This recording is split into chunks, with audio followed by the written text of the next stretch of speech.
저는 일단 모델 agnostic meta learning for fast adaptation of deep networks라는 논문으로 일단 발표를 하게 됐는데요.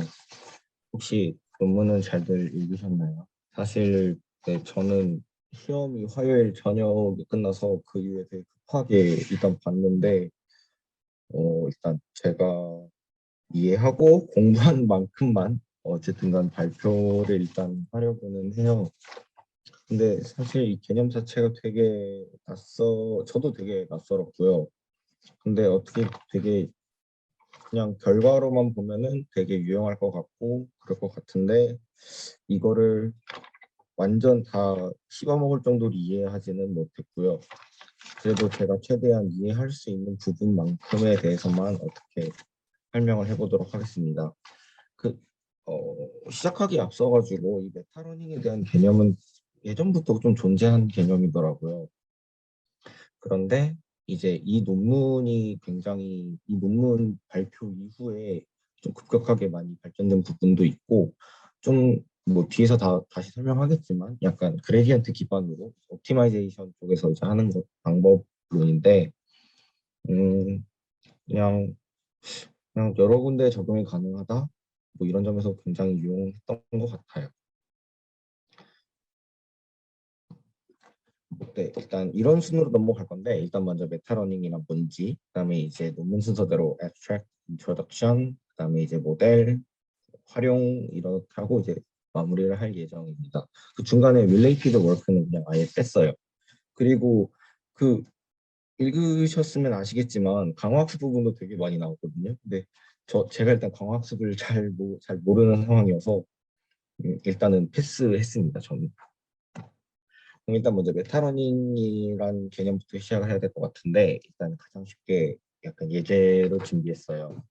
이제 어린아이랑 이제 딥러닝을 이제 비교를 하는 건데 어린아이하고 이제 딥러닝 모두에게 강아지 사진 1000장, 고양이 사진 1000장을 보여주고 난 다음에 말 사진을 보여주면 당연히 어린아이 같은 경우에는 말 사진을 처음에 말이란 개념을 모르겠죠. 근데 이게 말이야 라고 하면은 그 다음에 그 아이는 이와 유사한 사진을 보게 되면 말이라고 알게 되겠죠. 하지만 딥러닝은 그렇게 하지 못한다는 사실입니다. 여기서 이제 그 개념이 시작이 된 건데 그래서 빠르게 훈련이 필요해서 이제 우리가 접하지 못했던 태스크를 한번 잘 적용해 보자.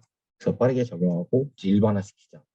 이런 데서 시작이 됐습니다. 그래서 일반적으로 딥러닝이라는 것 자체가 하려면은 데이터가 되게 방대해야 되고 라벨링도 잘 되어 있어야 될 거고 이제 클래스도 굉장히 균형이 있어야겠죠.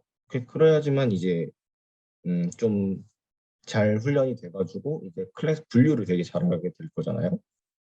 그래서 필요한 부분이 일단은 크게 세 종류예요. 그래서 데이터가 부족하거나 혹은 데이터가 많더라도 클래스나 라벨링 불균형할 경우. 그다음 두 번째로는 이제 새로운 것을 빨리 배워야 될 필요성이 느껴질 때. 세 번째는 이제 범용성이라고 해가지고 이제 좀 더 다양하게 활용될 이제 딥러닝 기술을 좀 더 다양하게 활용하기 위해서 메타런이 필요한 겁니다. 그래서 만약에 이 조건들이 갖춰지지 않은 상황에서 그냥 일반적인 딥러닝 알고리즘 활용할 경우에는 아무리 좋은 모델을 사용해도 학습이 잘 되지 않겠죠. 그럼 당연히 결과물도 그렇게 좋지가 않을 겁니다. 그래서 메타러닝은 이제 또 다른 말로는 learning to learn이라는 표현을 되게 많이 쓰는데요. 그래서 이전 경험으로부터 새로운 태스크를 어떻게 학습하는 방법을 본인 스스로가 배우는 거예요. 그래서 여기서 영어로 설명했지만 train a model that can rapidly adapt to a new task with a few examples. 그러니까 기존의 딥러닝처럼 방대한 학습량으로 이제 전문화를 하는 게 아니라 그냥 약간 뭐라 그래야 되지? 좀 넓은 일반화 같은 개념이랄까요? 네, 그렇게 이해하시면 좀 편할 것 같아요. 그래서 그냥 학습하는 방법을 배워서 이제 다른 부분에도 이제 적용할 수 있는 그런 개념이라 생각하시면 됩니다. 근데 크게 이제 현재 메타러닝은 이렇게 세 가지 기반으로 되고 있는데요. 첫 번째가 이제 efficient distance metric이라고 해서 이제 메트릭 기반, 뭐 유사도 검정 이럴 때 쓰는 거. 그럼 recurrent network를 활용한 이제 모델 기반. 그다음 세 번째로 모델 파라미터 최적화, 그래서 옵티마이제이션 기반인데 이 저희가 선택한 이번 논문이 이 세 번째 옵티마이제이션 기반의 논문이더라고요. 그래서 여기서는 옵티마이제이션을 이제 그레디언트 베이스로 해가지고 이제 약간 미분을 통해서 경사방법을 사용하는 거죠. 이제 그걸 통해서 어떻게 최적화를 시키는지. 네, 그렇게 진행이 됩니다. 그래서 사실 이 논문은 그 뒤에 있는 내용들은 이해를 못하셔도 좋은데 이 애스트랙트가 처음이자 끝이라고 저는 개인적으로 생각을 해요. 그래가지고 goal of 메타러닝은 이제 여러 이제 범용적으로 사용할 수 있는 그래가지고 새로운 문제에 빠르게 대응할 수 있는 대신에 이제 대신 학습은 되게 빠르게 할 수 있는 이거를 그레디언트 통해서 한다라는 거죠. 그래서 이 논문 제목을 다시 한번 보시면 이 모델 애그노스틱이라는 것 자체가 이제 모델에 대한 제약 없이 새로운 태스크를 빠르게 적용할 수 있는 그레디언트 기반의 메타데이터 학습입니다. 그래서 사실 이게 끝이에요. 근데 이제 이거를 이해하는 논문을 이해하는데 이게 생각보다 많이 어려웠죠. 인트로덕션을 좀 쉽게 요약을 하자면 초기 파라미터를 몇 번의 업데이트만으로 이제 최대 퍼포먼스를 발휘하도록 학습을 시키는 겁니다. 그래서 이거에 대한 특징은 특정 모델 구조에 한정되어지지 않고 또 파라미터 수를 늘리지 않아도 돼요. 그래서 여기서 가장 중요하게 보는 거는 이제 민감도를 이제 맥시마이징 하는 건데 이 민감도가 결국엔 이제 민감성이 높다라는 게 조금만 변화하더라도 이제 태스크 그 로스 반영에 이제 좀 더 크게 향상이 된다라는 거죠.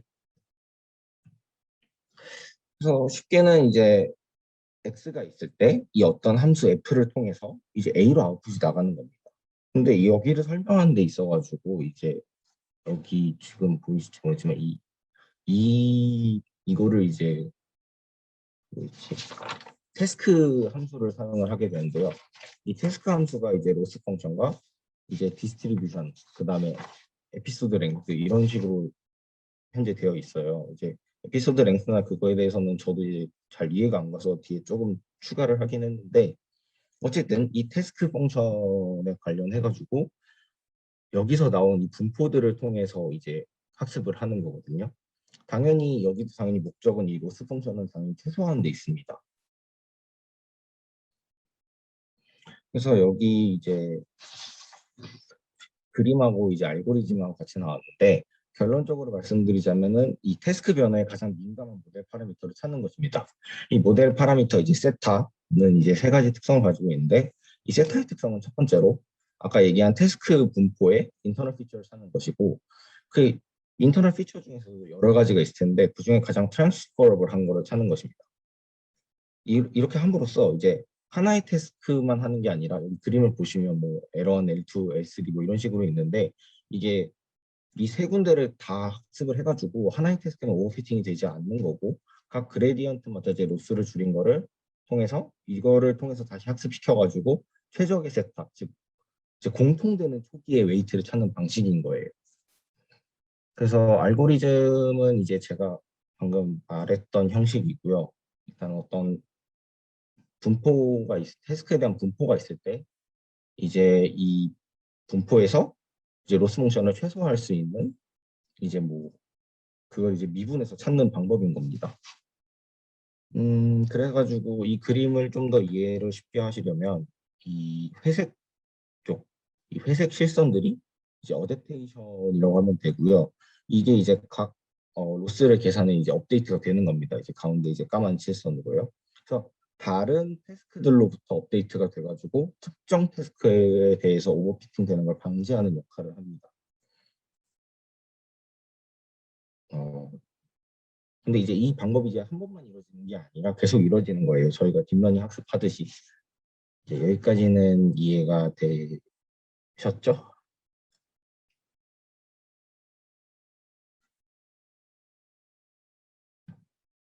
근데 이제 여기서 계속 나오는 게 이제 보다 보면은 어 계속 나오는 게 이제 퓨전 러닝, 그다음에 뭐 에피소드 뭐 좀 이런 식이 나와요. 그래가지고 제가 그냥 짧게 찾아봤는데요. 일단 퓨전 러닝은 유사도 기반으로 이제 하는 겁니다. 그래서 계속 나오는 게 무슨 뭐 K 익스페리먼트, K 이그젬플 이런 말이 계속 나오는데요, 논문에선. 이 퓨전 러닝이 이제 주로 이제 NWay K샷이라고 표현하는 훈련 방법이에요. 그래서 이게 N은 이제 범주의 수, K는 범주별 서포트 데이터 수라고 합니다. 그래서 여기 이미지를 보시면, 그러니까 이게 퓨전 러닝이 서포트 셋을 이제 트레이닝 셋이라고 생각하시면 되고, 커리 셋을 이제 테스트 셋이라고 생각하시면 돼요. 어, 그래서 여기서 예시로 보시면 서포트 셋에 이제 현재 N은 두 개죠. 고양이랑 자동차. 그다음에 이제 이거에 대해서 이미지가 고양이 5장, 자동차 5장 있습니다. 그래서 2A 5샷이 되는 거겠죠, 여기서. 그래서 특징이 있다면 K가 클수록 데이터 예측 모델 성능 높아져요. 당연히 그거에 대한 한 라벨에 대한 이제 이미지가 많으니까 그거에 대해서 훈련을 하는 거기 때문에 성능은 좋아지겠죠.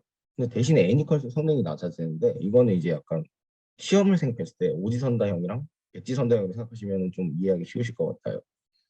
만약에 선택지가 5개밖에 없으면은 그냥 하나로만 쭉 밀어도 그냥 평균적으로 그냥 기대하는 게 이제 100점으로 따지면 한 20점이라고 생각하시면 되잖아요. 5분의 1이니까 확률이. 근데 범주가 100개가 있어요. 그러면은 당연히 더 많이 어렵겠죠. 그래서 이 퓨샷 러닝은 K가 작은 상황에서 모델을 학습하는 방법인데 이때 여기서 사용하는 게 이제 에피소딕 훈련 방식인 거예요. 이게 이전에 나왔던 그 H에 관련된 겁니다.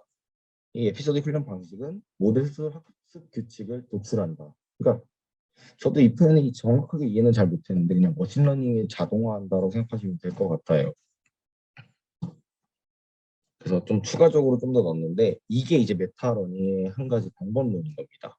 그래서 이 알고리즘 같은 경우에는 NA에 해당하는 클래스를 랜덤 선별을 해요. 대신에 여기서 이제 K의 이미지 레이블상을 가지고 당연히 쌍이 필요하죠. 트림과 테스트에 대한.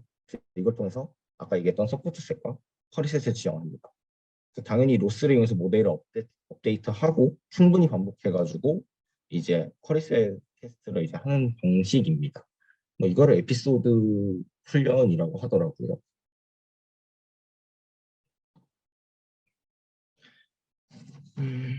이거 이걸로 넘어갔지.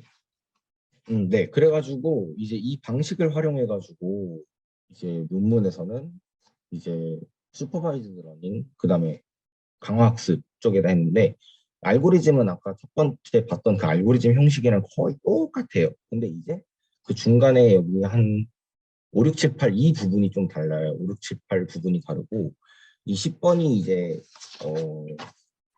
약간 학습을 위한 학습이라고 생각하시면 됩니다. 이제 메타러닝이 이제 이걸로 이제 학습이 되는 건데 알고리즘은 똑같은 방식으로 적용이 돼요. 근데 이제 각 당연히 이제 그 리그레션, 그 회귀 분석 돌릴 때랑 강화학습 돌릴 때랑 좀 달라요. 그래서 여기 나오는 이 로스 펑션들이 지금 제가 이거 잘 구분을 못했는데 여기 이 민스퀘어드 에러 첫 번째 회귀 쪽이고 이것도 크로스 엔트로피 쪽이고 여기가 이제 강화학습 쪽인데 그래서 이 부분을 제외하고는 결국은 똑같은 방식으로 운영이 되는 겁니다. 음, 그래서 제가 강학습에 대해서 조금 더 준비를 하긴 했는데 일단은 넘어가려고 하는데 괜찮죠? 근데 이거는 그냥 아까 그 세타가 미분 방식을 했을 때 이제 이거를 어떻게 미분이 되는지 이걸 수식으로 표현한 거예요.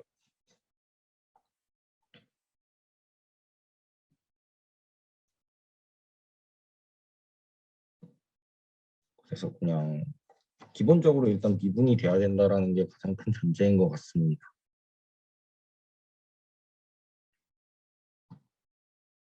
그리고 이제 이거를 실험에 적용을 해 봤는데 여기서 이제 논문 저자는 세 가지에 대한 답을 원했던 것 같아요. 그래서 첫 번째가 얼마나 빠르게 새로운 태스크에 적용할 수 있는지, 그다음에 또 여러 가지 도메인이 적용될 수 있는지, 마지막으로 그 그레디언트를 통해서 계속적으로 임프루브가 되는지를 알고 싶은 건데 일단 제가 여기 지금 가져온 그림은 첫 번째 그 리그레션에 관한 거였어요.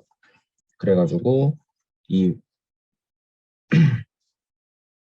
왼쪽이 이제 이 MAML 방식을 적용한 거고 오른쪽은 이제 그냥 프리트레인드 방식을 적용한 건데 이게 처음에 5번만 돌렸을 때랑 이건 10번 K를 10으로 했을 때 돌린 건데 이 빨간 게 이제 실제 그라운드 트루스고 이제 각각 이제 초록색 실선이 이제 한 번 돌렸을 때 혹은 이제 10번 돌렸을 때 이제 하는 건데 확실히 잘 적용되는 모습을 볼 수 있습니다. 프리트레인드에 비해서는. 음, 그래서 좀 더 정리를 하자면 적은 데이터로도 충분히 업데이트가 잘 된다라는 거. 그다음에 앰플리튜드 잘 잡아낼 수 있다라는 것입니다.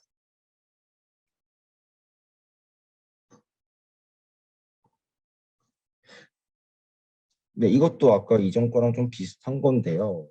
일단 쉽게 적용한다는 모습도 볼 수 있고 더 민감도가 높다라는 것도 볼 수 있습니다. 그래서 당연히 이거 같은 경우는 y축이 민스케어드 에러니까 낮을수록 좋은 거잖아요. 그래서 그레디언트 스텝에 따른 이제 그 평가 지표를 나타낸 건데 이미 벌써 한 번만 돌렸을 때 벌써 이 정도가 내려왔어요.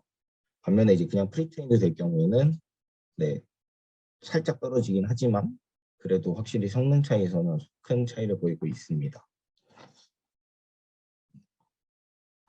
이제 마지막으로 이제 디스커션하고 퓨처워크로 끝났는데요. 그래서 본인의 그 논문 저자들이 생각했을 때는 정말 심플하고 이제 파라미터를 더 추가하지 않아도 된다라는 점. 그 다음에 다른 모델에 적용하고 이제 그레디언트 베이스만 된다면은 어디든지 적용이 가능하다라는 점. 그다음에 weight initialization, 그다음 adaptation with any number of gradient steps.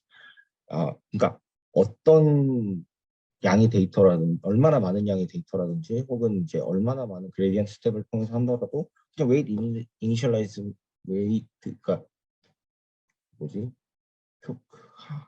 제가 지금 죄송합니다. 지금 명칭이 기억이 안 나는데 이 weight initialization만 잘 되면 되는 겁니다. 그래서 이 논문 이후에 나왔던 것 중에 하나가 그 이전에 홈페이지 어떻게 하지? 이제 여기 보시면 이제 이 알파 값을 원래 논문에서는 그냥 하이퍼 파라미터로 놓든지 아니면 이제 메타러닝을 통해서 이제 그 값을 정하고 했었는데 이후에 한번 이 알파도 파라미터로 이제 훈련시켜 보니까 좋은 성능이 나왔다고 합니다. 네, 일단 제가 준비한 것은 여기까지고요. 혹시 질문 있으면 받도록 하겠습니다.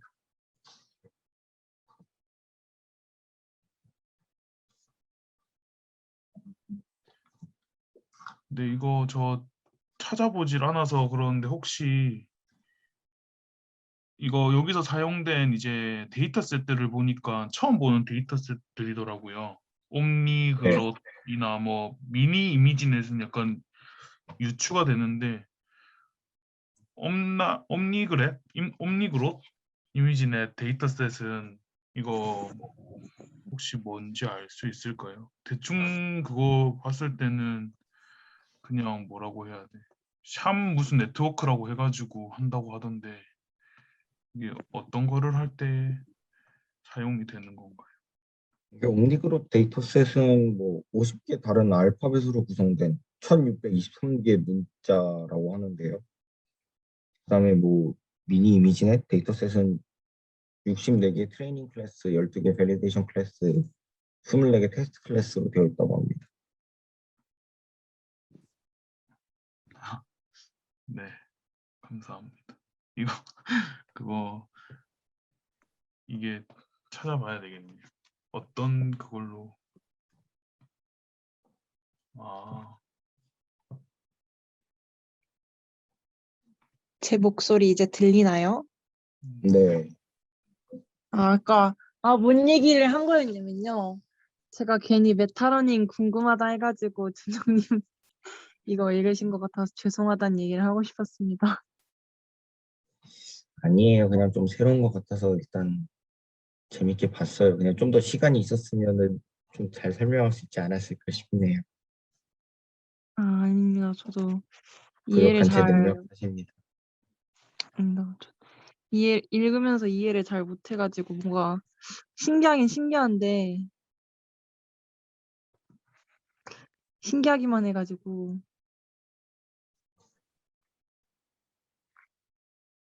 그렇습니다. 난 신기하지도 않던데. 어디 신기하지 않나요? 뭔가 배우기 위해서 배운다는 게 엄청 신기하지 않나요? 러닝 투런? 맞긴 좀 한데 재밌. 이거 나 약간 어질어질하던데. 그냥 그래. 지금 이 페이지가 가장 핵심인 것 같아요. 제 생각에는. 음, 수도 코드가 너무 많이 나와가지고 맞아요. 근데 이 페이지가 왜냐면은 알고리즘 2, 3이 1, 2랑 거의 똑같은데 네, 똑같아요. 그러니까 이 음. 로스 펑션만 달라지는데 그래서 그 로스 펑션이 리그레션 같은 경우는 저희는 이제 주로 이제 민스퀘어드 에러를 많이 쓰니까 이제 그걸로 가는 거고 강화학습은 이제 그 뭐지 보상의 기대값 정책에 따른 보상의 기대값이라고 하거든요. 그거를 이제 최적화시키는 최대화시키는 이제 그런 식의 수식을 쓰더라고요. 음,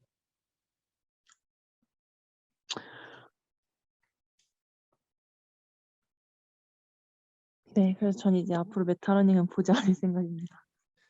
근데 이게 결국에는 태스크가 다른 태스크에도 다 적용이 가능하다고 되는데 아예 처음 보는 것에 대해서는 불가능하지 않나요? 근데 사실 이제 그거를 좀 더 잘 적용하려고 지금 이 방법론을 쓰는 거거든요. 기존의 딥러닝에서는 할 수 없었던 거니까.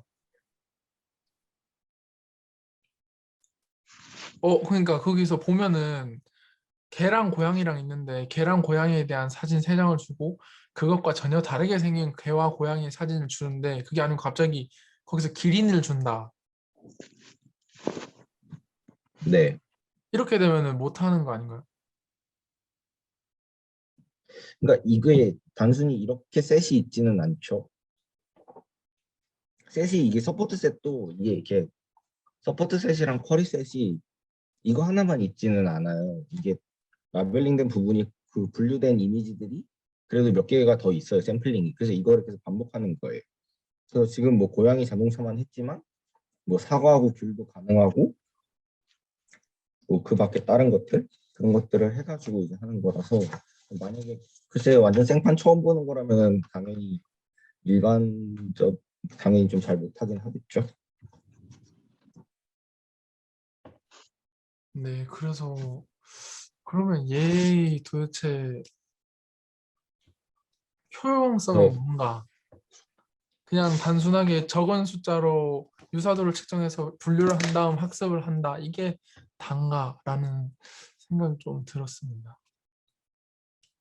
음, 근데 그렇게 지금 해가지고 네.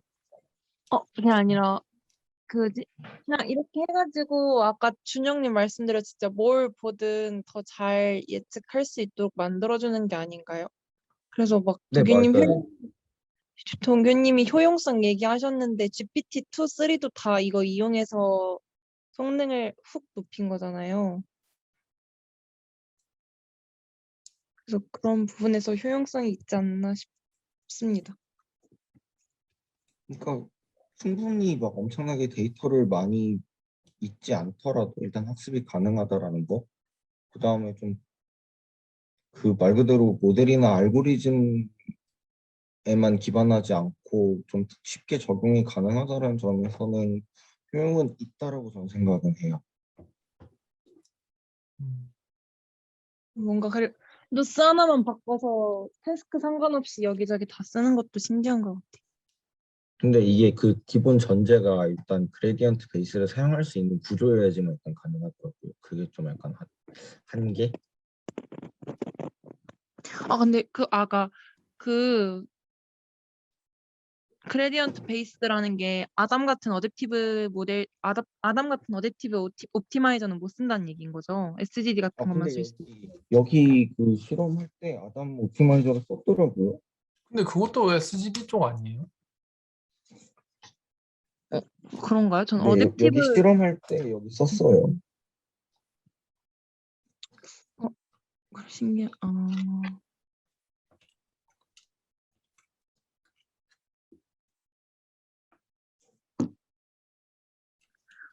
그럼 그레디언트 베이스가 아닌 게 뭐가 있죠?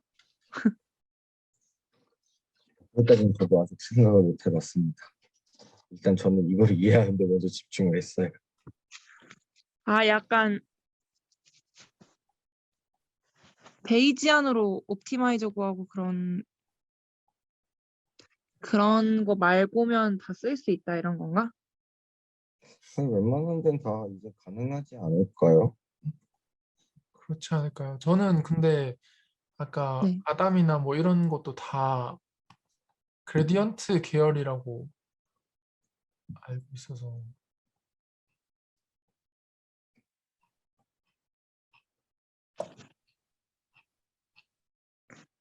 그렇군요. 전 여태까지 다른 건 줄 알았습니다. 어댑티브랑 그거랑 또 다른 건 줄 알았어가지고. 오호. 그 부분은 의견이 좀 다르니 찾아보고 다시 얘기해보는 걸로 고객님 봅시다. 숙제로 해오시면 될 것 같습니다. 다음 발표자가 누구죠? 혜리님 재영님. 아닌가요? 네, 재영님 아, 재영님이구나. 아, 혜리님이면 혜리님한테 시키려 했는데. 개 터진 거 봐.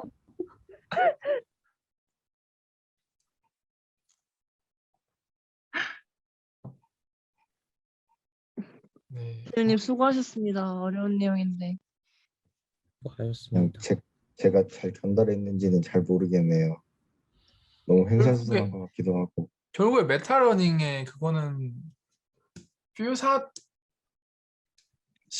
되게 중요한 거네요. 되게 일단 방법론이 너무 여러 가지가 있더라고요. 메타러닝에도.